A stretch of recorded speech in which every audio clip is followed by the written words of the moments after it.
Naga Sastra dan Sabuk Inten. Audiobook, novel silat. Cerita, Esa Mintarja. Bab 53. Maka ketika semua orang yang berada dalam lingkaran pertempuran itu sedang sibuk menyambung nyawa, tiba-tiba Jakasoka meloncat menerjang ke arah Rarawilis yang sedang sibuk melayani janda Simarodra. Dengan demikian ia menjadi tidak memperhatikan kedatangan bahaya yang baginya lebih dahsyat daripada mati. Tetapi kemudian Jakasoka dikejutkan oleh suatu serangan yang tak diduganya pada saat ia menyergap Rarawilis. Apalagi ketika ia sudah sempat mengamati orang yang menyerangnya itu. Ia tidak lebih dari seorang gadis tanggung, yang dengan lincahnya menyambar-nyambar seperti seekor sikatan menangkap belalang. Gadis itu tidak lain adalah Widuri, yang dengan diam-diam ikut serta dalam barisan orang-orang gedangan. Melihat gadis tanggung itu mengganggunya, Jakasoka menjadi marah bukan buatan. Sekali ini ia tidak mau gagal lagi. Karena itu segera ia mengerahkan tenaganya untuk dengan cepat membinasakan anak yang telah berbuat lancang itu. Tetapi sekali lagi ia menjadi heran. Kalau semula ia kagum akan kegesitan Rarawilis, sekarang ia terpaksa mengagumi gadis tanggung yang dapat bertempur dengan tangkasnya. Bahkan serangan-serangannya kadang-kadang terasa sangat berbahaya. Kekaguman itulah kemudian yang menambah kemarahan Jakasoka. Terhadap anak kecil yang baru dapat berjalan beberapa langkah, ular laut dari Nusa Kambangan itu tidak dapat segera dapat mengatasinya. Dengan demikian Jakasoka bertempur mati-matian mendesak lawannya. Dalam pada itu, bagaimanapun cakapnya Widuri membawa dirinya, namun ia telah melawan seorang yang mempunyai nama menakutkan dalam kalangan bajak laut. Jakasoka yang tampan itu adalah ular yang berbisa sangat tajam. Karena itu segera terasa bahwa ia masih belum sampai pada tingkatan yang cukup untuk melawannya. Meskipun demikian Endang Widuri adalah seorang gadis yang berjiwa besar, sebagaimana tersimpan dalam saluran darah Handayaningrat. Karena itu ia sama sekali tidak mengeluh atau menyesal. Bahkan segera ia pun mengerahkan segala ilmu yang pernah dipelajarinya untuk mempertahankan diri. Untunglah bahwa dari sela-sela gemerlapnya pedang, Kebo Kanigara dapat melihat bayangan gadisnya yang loncat-loncat dengan lincahnya. Namun bayangan itu telah membuat debar jantung Kanigara lebih cepat. Pada saat itu ia sedang bertempur melawan hantu bongkok dari lembah Gunung Tidar, yang terkenal bertangan panas. Telapak tangannya seolah-olah menyimpan tenaga api yang tidak terkira, sehingga dalam setiap pertempuran, bila seseorang kena rabanya, segera akan menjadi hangus kulitnya pada tempat sentuhan itu. Tetapi Kanigara bukan pula manusia biasa. Ia adalah seorang sakti yang memendam diri. Meskipun namanya tidak dikenal, namun sebenarnya ia telah memiliki ilmu yang dapat disejajarkan, bahkan melampaui orang-orang yang ditakuti seperti Ki Ageng Pandan Alas, Ki Ageng Soradipayana, dan sebagainya. Karena itulah maka untuk melawan si bongkok itu, Kebo Kanigara tidak usah berkecil hati. Kanigara tiba-tiba mempunyai pekerjaan lain, selain melawan si bongkok. Bagaimanapun ia melihat bahwa Widuri tidak dapat mengimbangi keganasan Jakasoka. Sehingga dengan demikian terpaksa ia menggiring lawannya mendekati pertempuran anaknya. Bahkan untuk membesarkan hati gadis itu, ia berteriak, "Widuri, kenapa kau ikut serta?" Widuri mendengar suara ayahnya. Tiba-tiba hatinya menjadi bertambah besar. Sehingga dengan demikian tenaganya pun terpengaruh. Apalagi ketika ayahnya berteriak lagi, "Bertahanlah. Aku datang." Widuri tertawa pendek. Lalu jawabnya, "Orang ini hebat juga, ayah."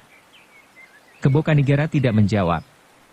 Ia terpaksa bertempur dengan sebagian perhatian terikat kepada anaknya.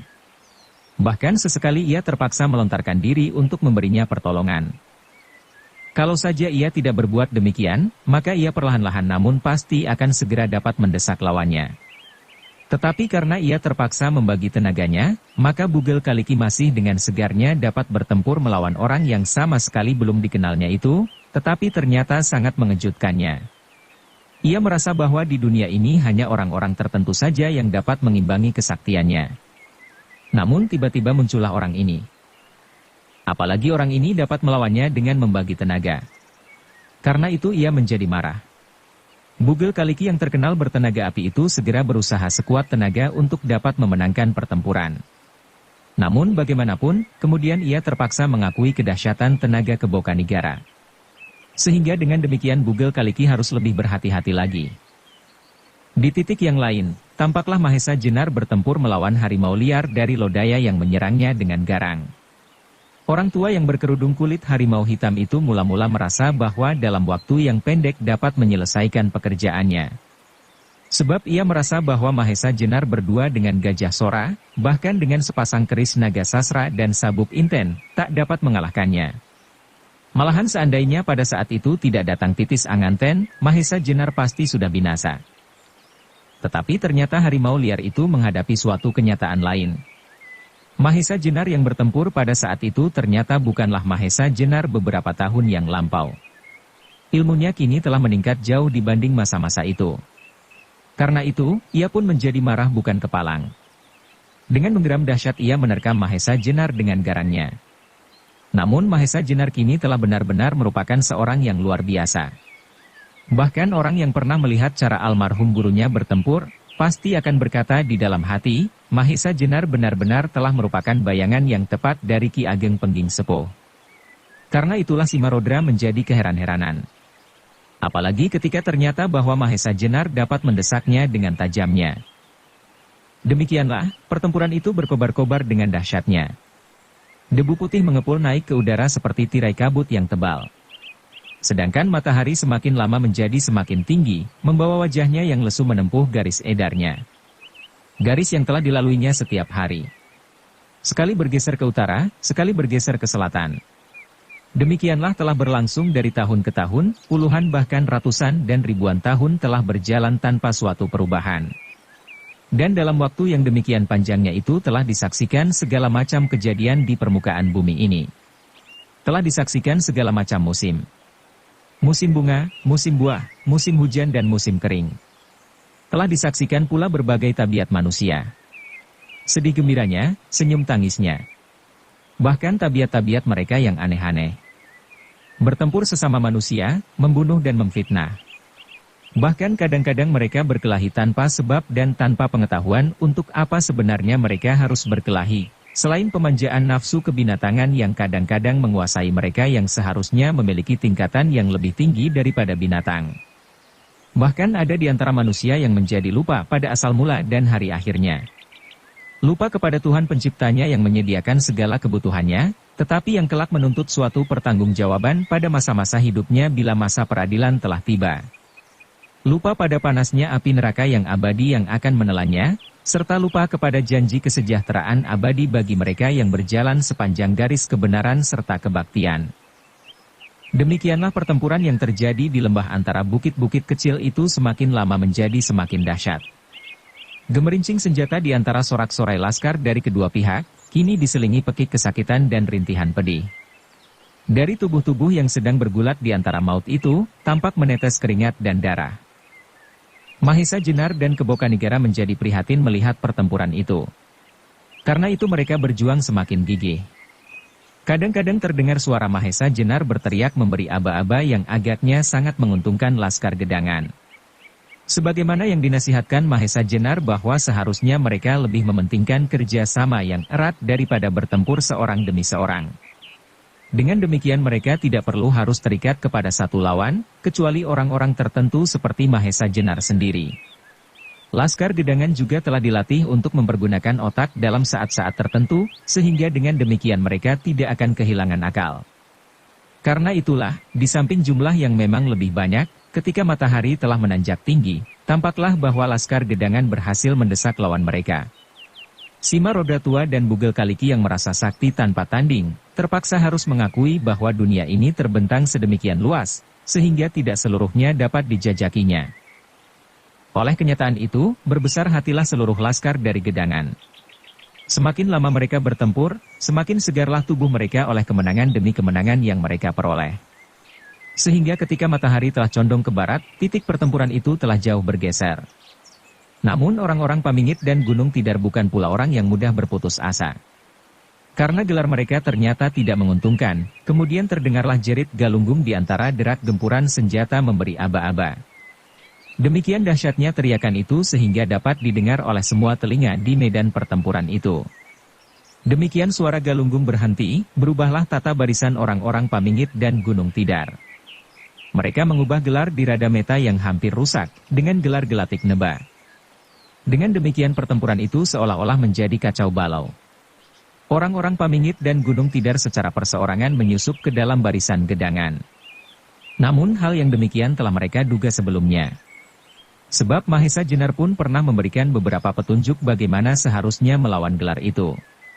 Beberapa barisan laskar terdepan dari gedangan, sengaja membiarkan beberapa laskar lawan mereka menyusup masuk. Namun demikian mereka terbenam di dalam laskar gedangan, demikian mereka dibinasakan. Meskipun demikian, karena secara perseorangan laskar Gunung Tidar memiliki ketangguhan yang lebih besar, maka untuk sementara medan itu menjadi terpengaruh pula. Tetapi yang sangat tidak diduga-duga oleh laskar gedangan yang sudah mulai mendesak lawannya kembali, adalah kedatangan rombongan baru dari utara.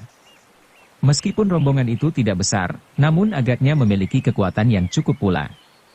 Oleh kedatangan itulah kemudian terdengar suatu teriakan nyaring dari salah seorang pengawas di ekor barisan gedangan yang mengabarkan bahwa pasukan Uling telah datang.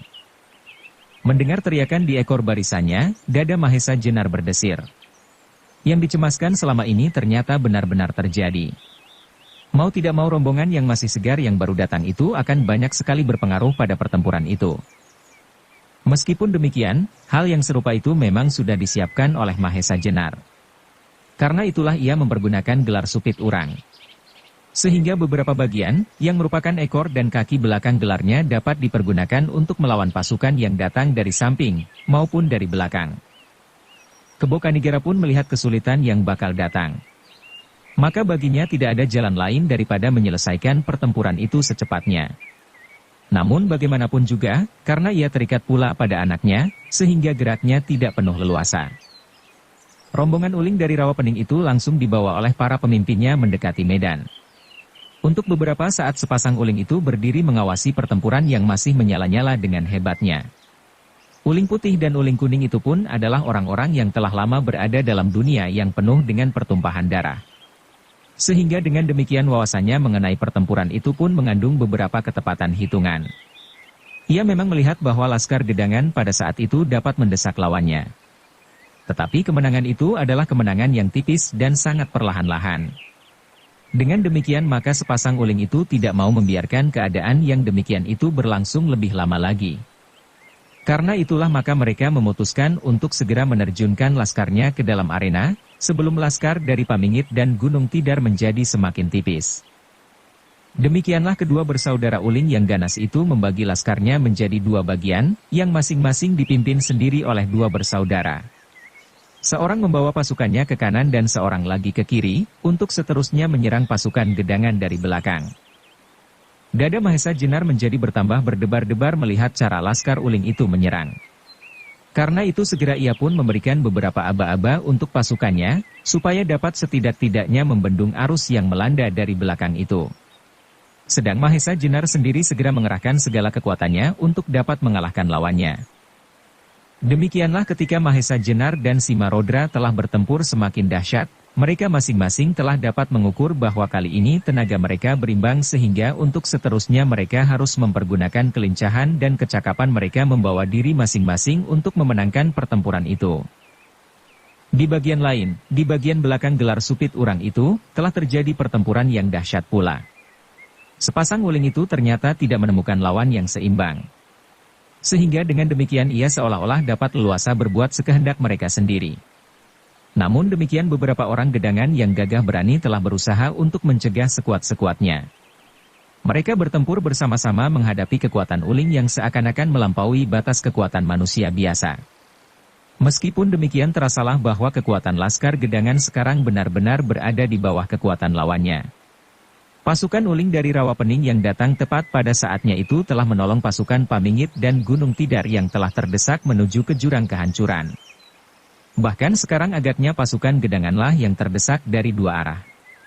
Agaknya mereka benar-benar berusaha menjepit dan menghimpit hancur laskar itu. Meskipun demikian, laskar gedangan telah berjuang mati-matian. Sapit-sapit yang dipimpin oleh Wanamerta dan Arya Salaka ternyata lincah pula.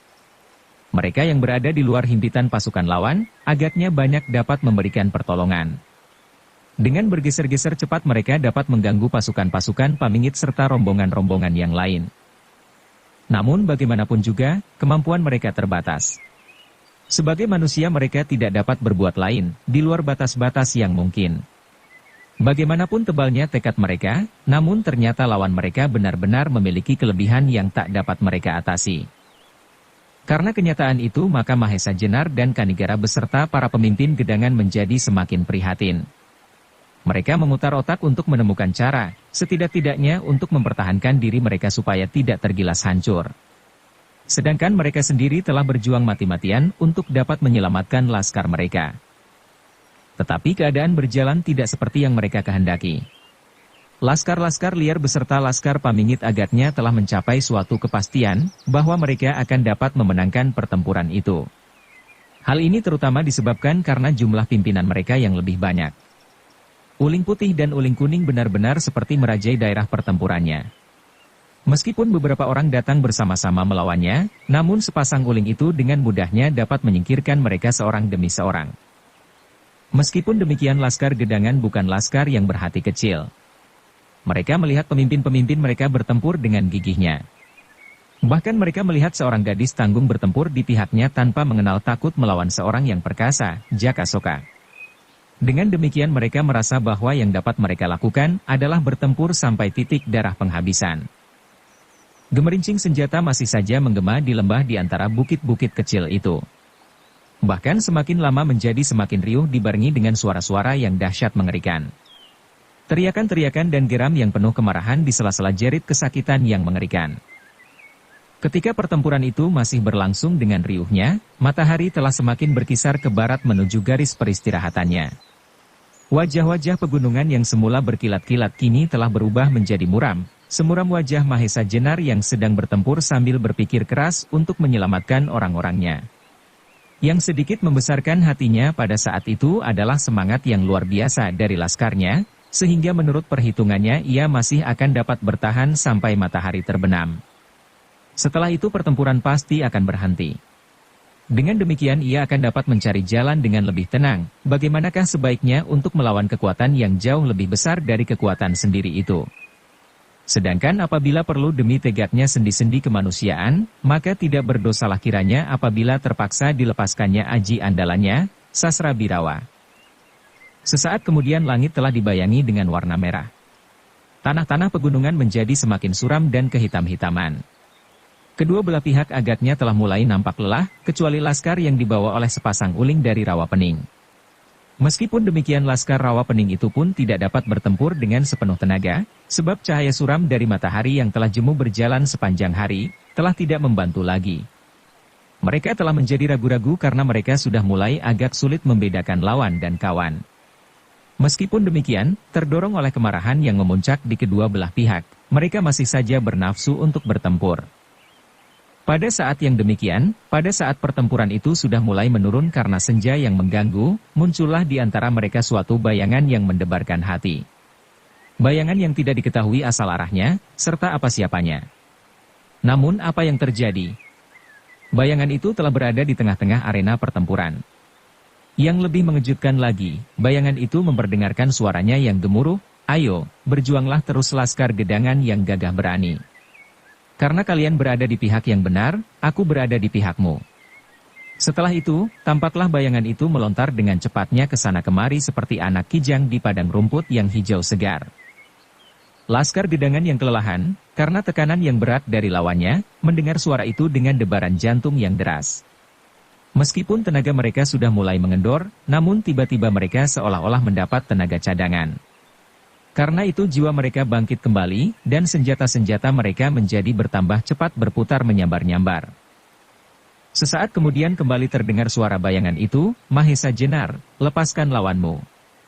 Layanilah sepasang uling yang masih segar di ekor barisanmu." Mula-mula Mahesa Jenar ragu-ragu. Apakah orang itu dapat dipercaya? Apakah orang itu juga mempunyai kemampuan yang cukup untuk melawan si Marodra tua dari Lodaya ini? Tetapi ketika ia sedang mempertimbangkan bolak-balik, bayangan itu telah berdiri di sampingnya. Dengan tangan kirinya ia mendorong Mahesa Jenar ke samping. Alangkah besar tenaganya, sehingga Mahesa Jenar terkejut bukan main. Apalagi ketika ia sempat meneliti orang itu, darahnya serasa berhenti mengalir. Orang itu adalah seorang yang pernah dilihatnya beberapa tahun yang lalu. Ya tubuhnya, ya pakaiannya. Jubah abu-abu. Namun juga seperti beberapa tahun yang lalu, kali ini pun ia tidak dapat memandang wajahnya dengan seksama. Kecuali orang itu selalu bergerak, juga karena arena pertempuran yang hiruk-pikuk. Apalagi matahari telah hilang di balik mega-mega yang berwarna merah di ufuk barat. Namun pada saat itu terlintaslah di dalam pandangannya bahwa wajah orang itu pasti bukan wajah aslinya, sebab tampak betapa kerut-merutnya sama sekali tidak menurut garis-garis wajah yang biasa. Orang itulah yang telah mengambil sepasang keris yang selama ini dicarinya dari Banyu Biru, Naga Sasra dan Sabuk Inten. Tetapi kali ini ia tidak sempat bertanya-tanya. Sebab ia harus melayani laskar lawannya yang mulai menyerangnya bersama-sama. Namun demikian ia sempat juga menyaksikan cara bertempur orang yang berjubah abu-abu itu sehingga hatinya tergetar. Bahkan ia telah dapat memastikan, akan datang saatnya sekarang, tokoh-tokoh gerombolan yang merasa dirinya demikian saktinya, akan tergilas hancur.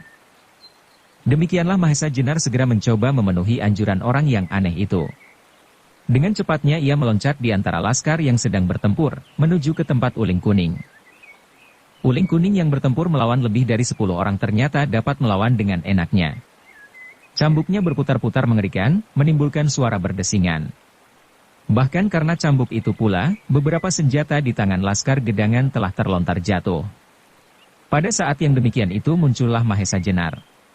Dengan geram terdengar ia berkata, "Sudah cukup apa yang kau lakukan selama ini Uling Kuning. Nah sekarang aku akan mencoba menghadapimu." Uling Kuning terkejut mendengar suara itu. Apalagi kemudian muncullah di antara laskar gedangan, seseorang yang telah dikenalnya dengan baik, Mahesa Jenar. Seorang yang pernah memanaskan hatinya karena ia telah menggagalkan pertemuan golongannya beberapa tahun yang lampau di daerah Rawapening. Sebagai tuan rumah pada waktu itu ia merasa tersinggung sekali. Apalagi kemudian usaha untuk membinasakannya dapat digagalkan oleh orang-orang yang tak dikenal. Karena itu, timbullah gairahnya untuk menjadi seorang pahlawan dari golongannya. Maka dengan menggeretakkan gigi, ia meloncat meninggalkan lawan-lawannya untuk menyongsong kedatangan Mahesa Jenar, sambil berteriak nyaring, "Nah, akhirnya aku ketemukan kau di sini Ranggatoh Jaya.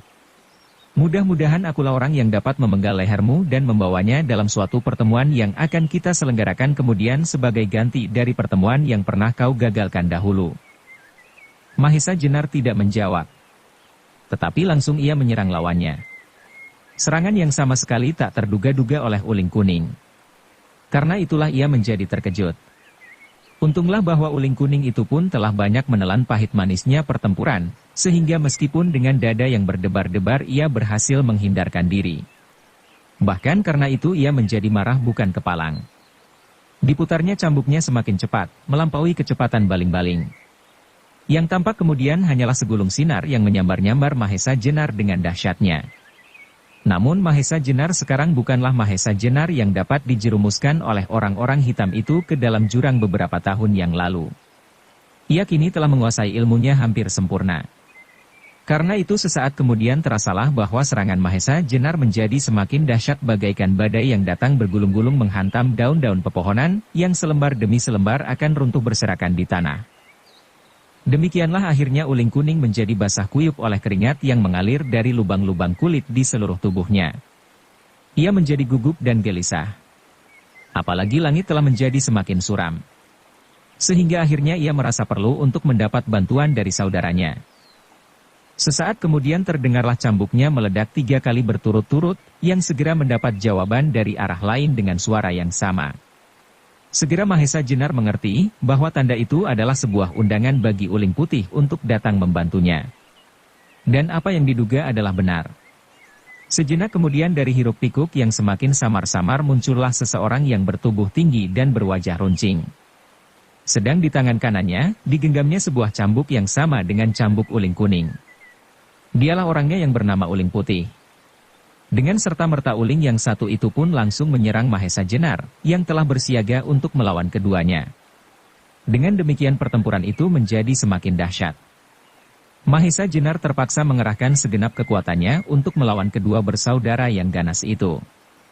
Namun karena bekalnya telah cukup, maka Mahesa Jenar tidak pula banyak mengalami kesulitan. Sejenak kemudian matahari telah benar-benar tenggelam di bawah garis cakrawala. Sinarnya yang semburat merah telah terbenam dalam warna yang kelam, berbareng dengan munculnya bintang-bintang satu demi satu menghiasi wajah langit. Bulan yang masih muda menggantung di balik lembaran awan yang tipis, seolah-olah menyembunyikan wajahnya agar tidak menyaksikan betapa anak manusia di bumi sedang mengadu tenaga. Sedangkan angin pegunungan yang mengalir lirih menggoyang dedaunan, menimbulkan suara berdesir. Sebuah lagu untuk memanjatkan doa demi keselamatan mereka yang sedang bertempur dalam lingkaran kebenaran. Pada saat yang demikian, kembali terasa betapa Laskar Gedangan mulai mendesak lawannya kembali. Kekuatan baru dari sepasang uling itu telah dapat diimbangi oleh Mahesa Jenar beserta beberapa bagian Laskar Gedangan, sedang orang baru yang berjubah abu-abu itu ternyata di samping bertempur melawan Simarodra, ia pun dengan serunya dapat mendesak pasukan Pamingit dan Gunung Tidar yang mencoba membantu harimau liar itu. Maka, ketika ternyata, pimpinan pasukan gabungan dari Pamingit dan gerombolan golongan hitam, Mahesa Jenar melihat bahwa pasukannya tidak mungkin lagi dapat tertolong apabila pertempuran diteruskan. Karena itu, diputuskannya untuk perlahan-lahan menarik diri, dan apabila mungkin besok dapat disusun kembali dengan gelar yang menguntungkan. Tetapi belum lagi ia memberikan aba-aba, tampaklah sayap-sayap pasukannya menjadi kacau balau. Ternyata Simarodra tua sudah tidak dapat lebih lama lagi bertahan melawan orang yang berjubah abu-abu itu. Malahan tidak itu saja. Orang yang berjubah abu-abu itu masih dapat melakukan tekanan-tekanan berat pada Jakasoka dan bahkan Bugel Kaliki, di samping lawannya sendiri. Hal inilah yang kemudian memaksa Simarodra untuk menghindar sebelum binasa. Sebab menurut perhitungannya, ia tidak mungkin lagi dapat melawan orang itu. Dengan demikian, untuk keselamatannya dan keselamatan namanya sebagai seorang tokoh sakti, lebih baik ia melarikan diri dengan tidak memperdulikan barisannya. Yang diusahakan pada saat itu adalah untuk mencoba menyelamatkan anak perempuannya, janda Simarodra muda. Tetapi agaknya ia sama sekali tidak diberi kesempatan bergerak oleh lawannya. Dengan demikian usaha satu-satunya itu pun tidak dapat dilakukan. Demikianlah maka Simarodra itu secepat ia dapat, meloncat meninggalkan arena. Bahkan kemudian ternyata tidak saja Simarodra, tetapi juga Bugel Kaliki. Ia bertempur semata-mata atas permintaan sahabatnya itu, di samping kepentingannya sendiri yang tidak terlalu penting. Sebab ia dapat melakukannya di saat lain. Ketika diketahuinya bahwa sahabat yang membawanya itu menghilang dari pertempuran, ia pun tidak merasa perlu untuk bertempur lebih lama lagi. Apalagi, ia dapat memperhitungkan kemungkinan-kemungkinan yang bakal terjadi apabila ia berkelahi terus. Karena itu segera ia pun membenamkan dirinya dalam gelombang pertempuran itu dan seterusnya menghilang. Dengan demikian, maka kacaulah laskar yang berada di dalam pasukan-pasukan kedua orang itu, yang semula merupakan gading-gading dari gelar Diratameta, yang kemudian berubah menjadi gelar Gelatik Neba. Karena kekacauan itulah maka satuan pasukan Pamingit dan Gunung Tidar menjadi rusak sama sekali. Beberapa orang kemudian berbuat seperti pimpinan mereka. Berusaha melarikan diri mereka masing-masing. Melihat kekacauan yang timbul di dalam barisannya, Galunggung masih berusaha untuk memberikan aba-aba. Maksudnya, supaya pasukannya mundur dengan teratur. Tetapi usahanya sia-sia. Jakasoka yang merasa ditinggalkan oleh orang-orang sakti di atasnya, merasa menjadi terlalu kecil pula, sehingga dengan demikian ia pun sedapat mungkin menyelamatkan diri. Dalam kekacauan pertempuran itu, Kebokanigara kehilangan jejak lawannya. Apalagi cahaya bulan muda itu sama sekali tidak mampu menembus tebalnya kabut yang masih mengepul tebal. Sedangkan orang yang berjubah abu-abu itu agaknya sama sekali tidak bernafsu untuk mengejar lawannya. Di bagian lain, sepasang uling yang bertempur dengan Mahesa Jenar masih sempat mempertahankan kerampakan orang-orangnya. Meskipun mereka kemudian juga melarikan diri, namun mereka tetap masih merupakan sebuah kesatuan. Bahkan beberapa orangnya yang berani, selalu berusaha untuk melindungi pimpinan mereka dari kejaran Mahesa Jenar, sehingga akhirnya mereka berhasil menghilang di balik kepulan debu yang tebal. Mahesa Jenar bersama-sama pasukannya tidak lagi dapat mengejar mereka, kita menutup jalan mereka dengan senjata-senjata jarak jauh. Panah, nadil dan sebagainya. Akhirnya, Mahesa Jenar terpaksa menghentikan pengejarannya dan kembali kepada induk pasukannya. Namun sampai di bekas tempat pertempuran itu, ia terkejut ketika ia masih melihat dua orang yang bertempur mati-matian. Mereka, kedua orang itu, yang sejak semula tidak menghiraukan peperangan yang baru saja terjadi, sampai kini masih saja bergulat di antara hidup dan mati. Mereka itu adalah janda Simarodra muda melawan Rara Wilis dengan pakaian laki-lakinya, yang dalam bentuknya itu ia lebih senang disebut Pudak Wangi.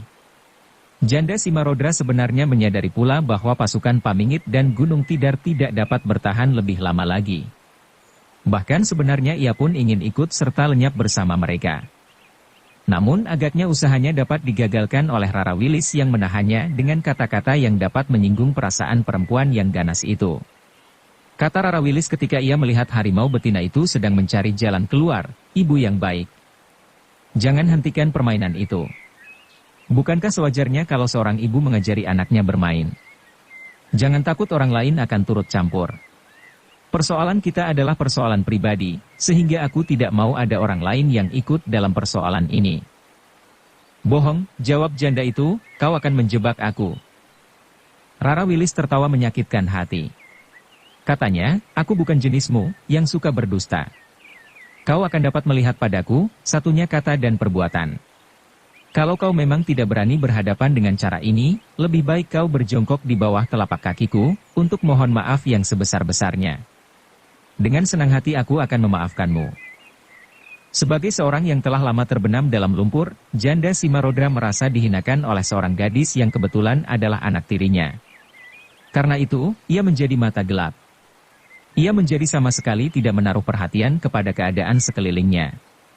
Biarlah seandainya kemudian orang-orang lain akan mengeroyoknya.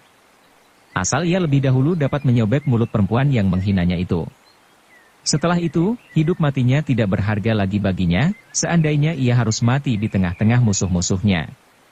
Apalagi ketika kemudian ia mendengar Rara Wilis berteriak nyaring kepada orang-orang yang mengerumuninya setelah pasukan dari Pamingit dan Gunung Tidar meninggalkan arena, "Jangan ada seorang pun yang mencampuri urusan ini, sebab persoalan kami bukanlah persoalan kalian. Juga jangan sesalkan siapapun yang akan binasa di antara kami. Sebab kami telah memilih cara seorang ksatria dalam penyelesaian masalah kami, masalah yang terjadi antara anak dan ibu tirinya yang durhaka." Berdesirlah setiap dada mereka yang mendengar suara itu berdesir. Bahkan janda Simarodra yang ganas itu menjadi semakin kagum juga pada keberanian lawannya yang jauh lebih muda darinya. Tetapi karena itulah ia menjadi lebih bernafsu untuk membinasakan gadis yang sombong itu. Sehingga dengan demikian harimau liar berbisa itu bertempur semakin garang. Kuku-kukunya yang dibalut logam berbisa, mengembang dan menyambar-nyambar dengan dahsyatnya. Kesepuluh ujung jari itu kemudian seolah-olah mengurung setiap kesempatan menghindar bagi Rara Wilis. Sebaliknya, Rara Wilis telah menyimpan dendam di dalam dada hampir sepanjang umurnya. Tiba-tiba pada saat itu, terbayanglah dengan jelas betapa perempuan itu datang kepada ayahnya. Sekali-kali ia menggertak dengan kasarnya, sekali-kali merayu dengan manisnya. Dan karena itulah ayahnya dapat dijebak dalam perangkapnya. Terbayang pula betapa ibunya, seorang perempuan lugu, menangis memeluknya pada umurnya yang masih sangat muda. Jelas menerawang di dalam otak Rara Wilis, pada saat-saat perempuan itu memarahinya kalau ia menyusul ayahnya. Bahkan memukul dan mencambuknya. Namun ayahnya sama sekali tidak membantunya. Sehingga akhirnya sampailah keluarga Rara Wilis berada pada puncak kesengsaraan. Ayahnya terusir oleh tetangga-tetangganya. Kemudian karena sedih dan malu, ibunya, satu-satunya orang di dunia ini yang dapat dijadikan tempat untuk menyangkutkan cinta, meninggal dunia. Lebih dari itu, perempuan itu kemudian ternyata telah menyeret ayah Rara Wilis dan membenamkannya ke dalam lumpur bersama-sama dengan diri perempuan itu sendiri, yang memang berasal dari dalam lumpur paling kotor. Karena angan-angan itulah maka Rara Wilis telah membulatkan tekadnya. Perempuan itu atau dirinya sendiri yang binasa dalam pengabdian kepada kesetiaan terhadap ibunya, terhadap keluarganya, serta kesetiaan kepada tekadnya untuk melenyapkan sumber kejahatan. Baginya, perempuan yang demikian jauh lebih berbahaya daripada laki-laki yang bagaimanapun garangnya. Perempuan yang dapat berlaku manis dan merayu, bermodalkan parasnya yang cantik, namun kemudian menyeret korbannya ke jurang yang paling dalam sampai tidak dapat timbul kembali. Terdorong oleh perasaan itulah maka kemudian Rara Wilis bertempur dengan gagah berani. Bahkan tenaganya seolah-olah menjadi berlipat-lipat.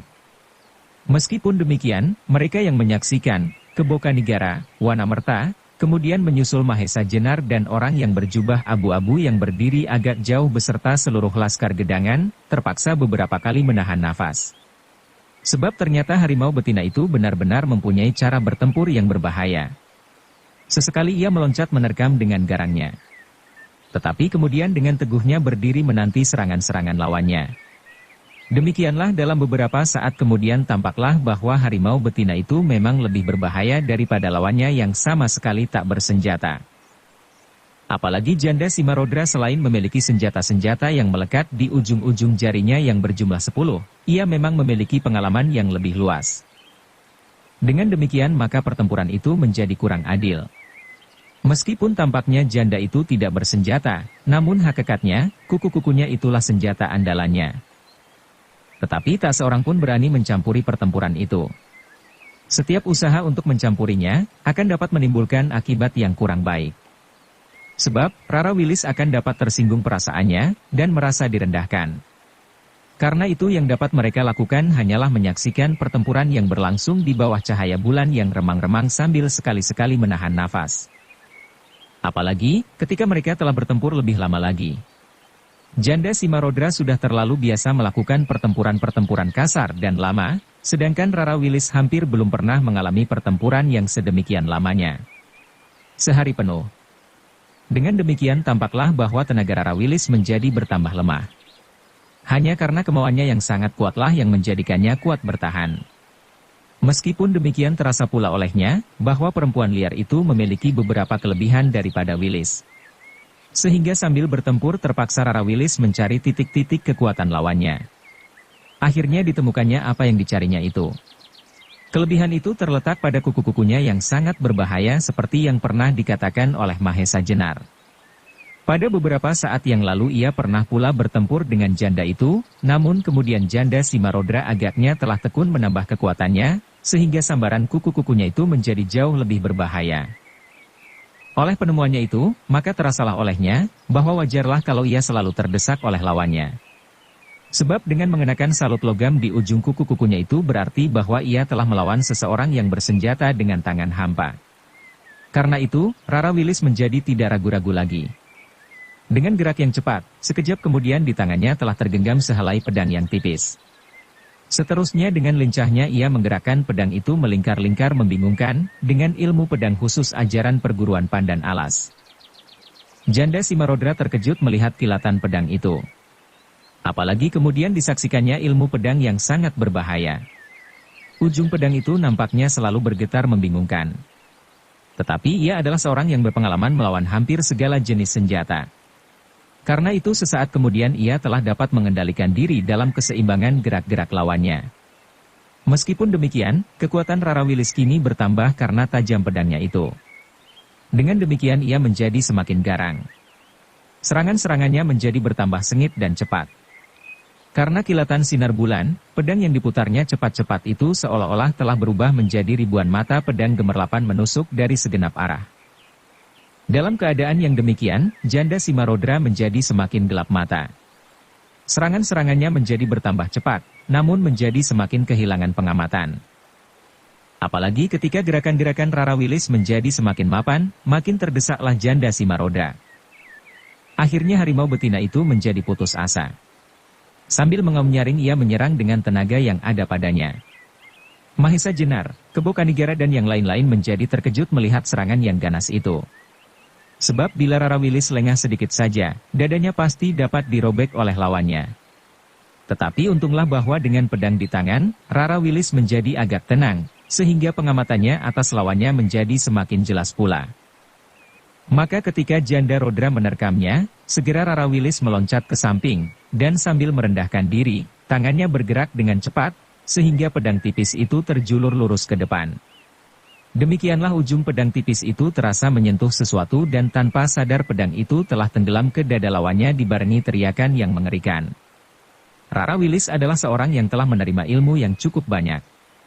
Namun dalam perjalanan hidupnya ia sama sekali tidak bermimpi bahwa pada suatu saat, dengan pedang di tangannya, akan ditembusnya dada seseorang.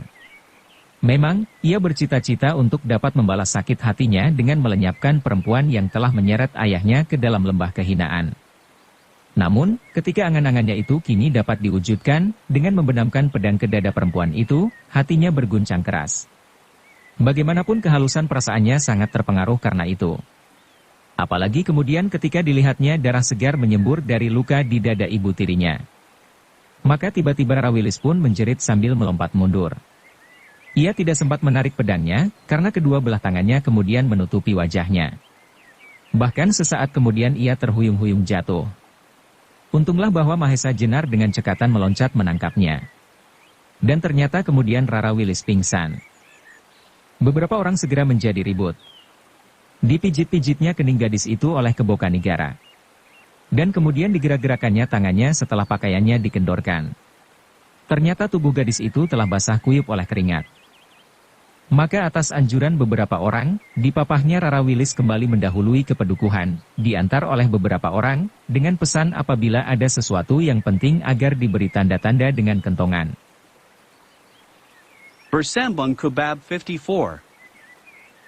Dukung kami dengan subscribe, follow, like, komen dan share. Terima kasih.